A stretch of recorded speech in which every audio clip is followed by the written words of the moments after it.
Il était une fois un homme très beau qui n'était pas seulement beau, mais aussi riche.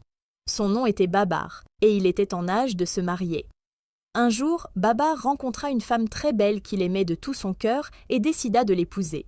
Cependant, le jour de leur mariage, sa fiancée s'endormit mystérieusement et mourut. Ce fut une période très dévastatrice pour Babar, qui ne pouvait accepter le fait que la femme qu'il aimait n'était plus.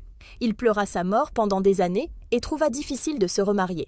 Babar passa quelques années seul, et son père, voyant à quel point il était dévasté, lui présenta une autre belle femme qu'il l'encouragea à épouser. Son nom était Dalia, et elle était la fille de Marcio Maxime, le crieur populaire du village.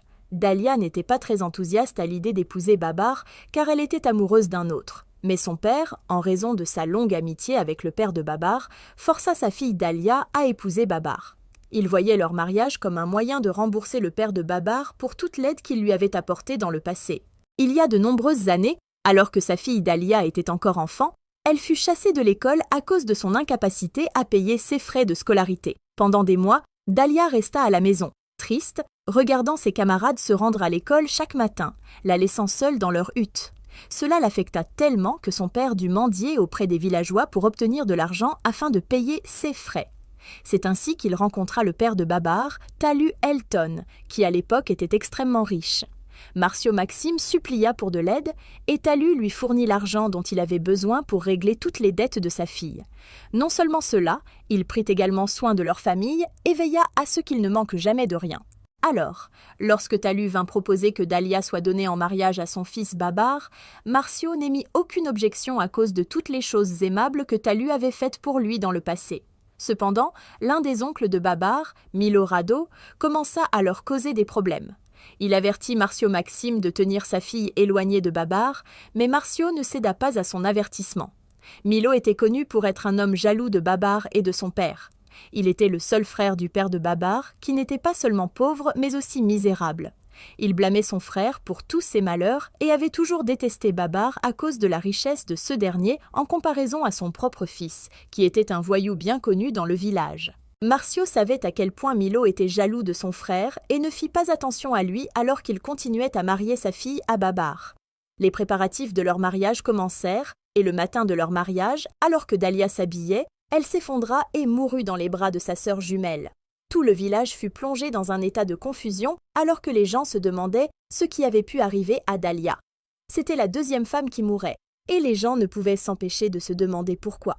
La sœur jumelle de Dalia, Iberi, ne pouvait pas croire que sa sœur n'était plus. Elle pleurait abondamment, se souvenant de toutes ses discussions avec Dalia avant sa mort. Elle se rappelait avoir averti Dalia de ne pas épouser Babar à cause d'un rêve terrifiant qu'elle avait eu quelques jours avant le mariage. Dans le rêve, elle voyait Dalia, qui avait l'air si angoissée, essayer de communiquer avec elle, mais elle ne pouvait entendre aucun mot de ce qu'elle disait. Bien que Dalia lui parlât dans le rêve, aucun son ne sortait de sa bouche.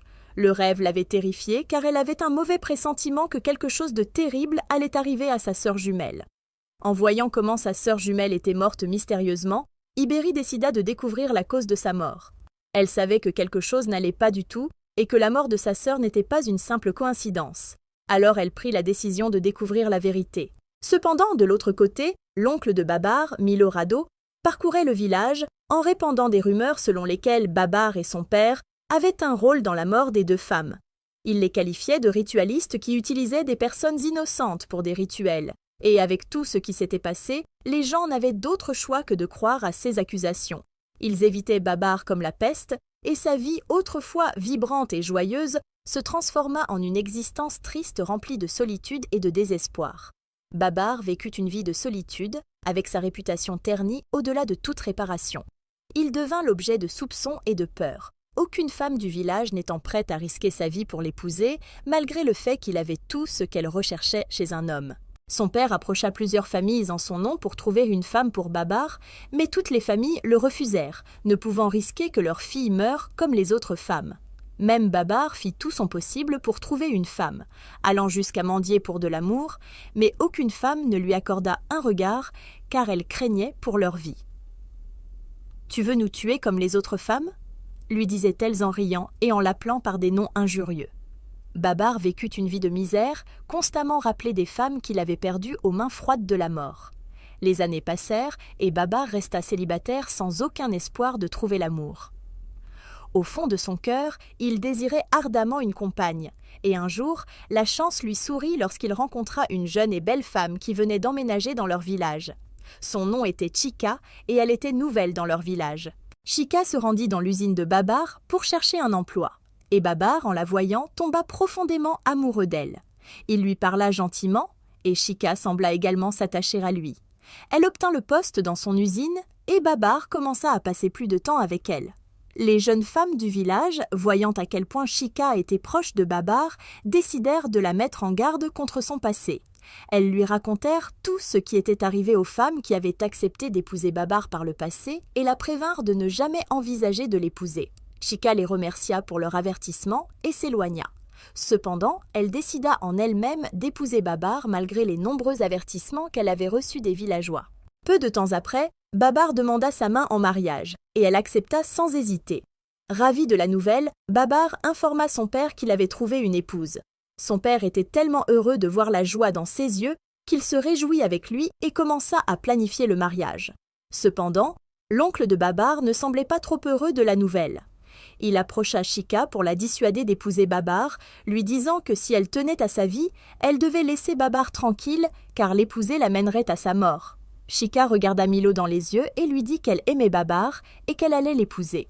Les préparatifs du mariage commencèrent et tout le village resta en alerte pour voir ce qui allait se passer. Les gens firent tout leur possible pour dissuader Chika d'épouser Babar, mais rien ne fonctionna car Chika était déjà décidée. La veille du mariage arriva et Chika remarqua quelque chose d'inhabituel. Tard dans la nuit, alors qu'elle dormait, elle entendit des pas étranges à l'extérieur de sa hutte et décida de vérifier qui c'était. À sa grande surprise, elle vit une silhouette à la porte, plaçant une substance poudreuse à l'entrée de sa hutte. Chika sortit courageusement et vit le père de Babar debout à l'extérieur de sa hutte. Talu, en voyant que ses plans maléfiques avaient été dévoilés, essaya d'utiliser ses pouvoirs maléfiques pour tuer Chika, mais fut choqué de voir que ses charmes se retournaient contre lui. Cela le surprit énormément car il ne savait pas que Chika était une femme très puissante.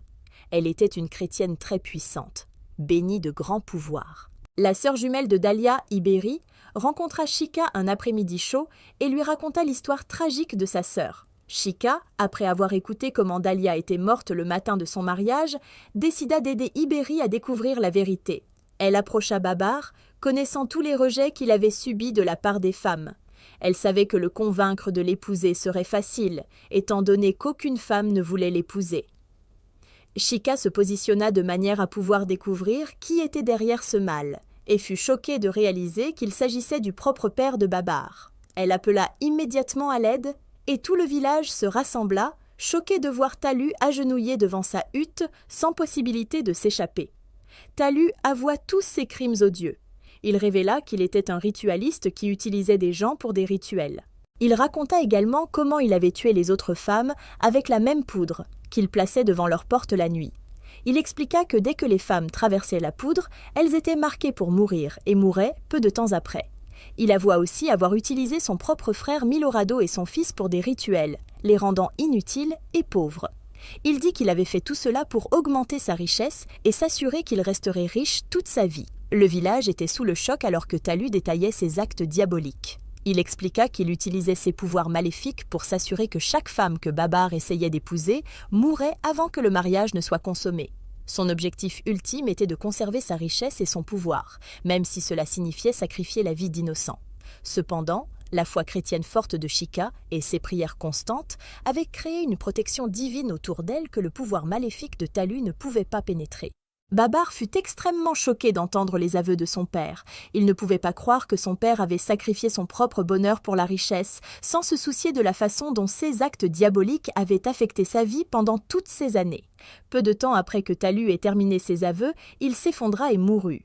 Tout le village ne pouvait pas croire tout ce qui s'était passé. Les anciens, en entendant ces aveux odieux, décidèrent que Talu ne serait pas enterré dans le village, mais jeté dans la forêt maudite pour faire face au jugement de leurs ancêtres.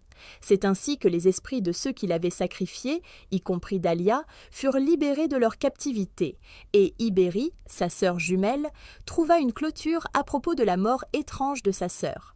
Son frère et son neveu commencèrent également à récupérer tout ce qu'ils avaient perdu au fil des ans, et Babar finit par épouser Chika, qui apporta tant de joie et de bonheur à sa vie.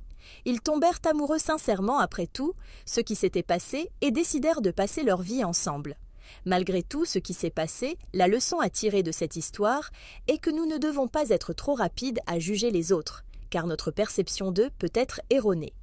Ne faites pas le mal et purgez-vous de toutes les inclinations maléfiques, car rien de bon ne peut jamais sortir de faire le mal. Comme le dit le sage proverbe, l'amour de l'argent est la racine de tous les maux. Alors, guidez vos actions et soyez prudents dans votre quête de richesse.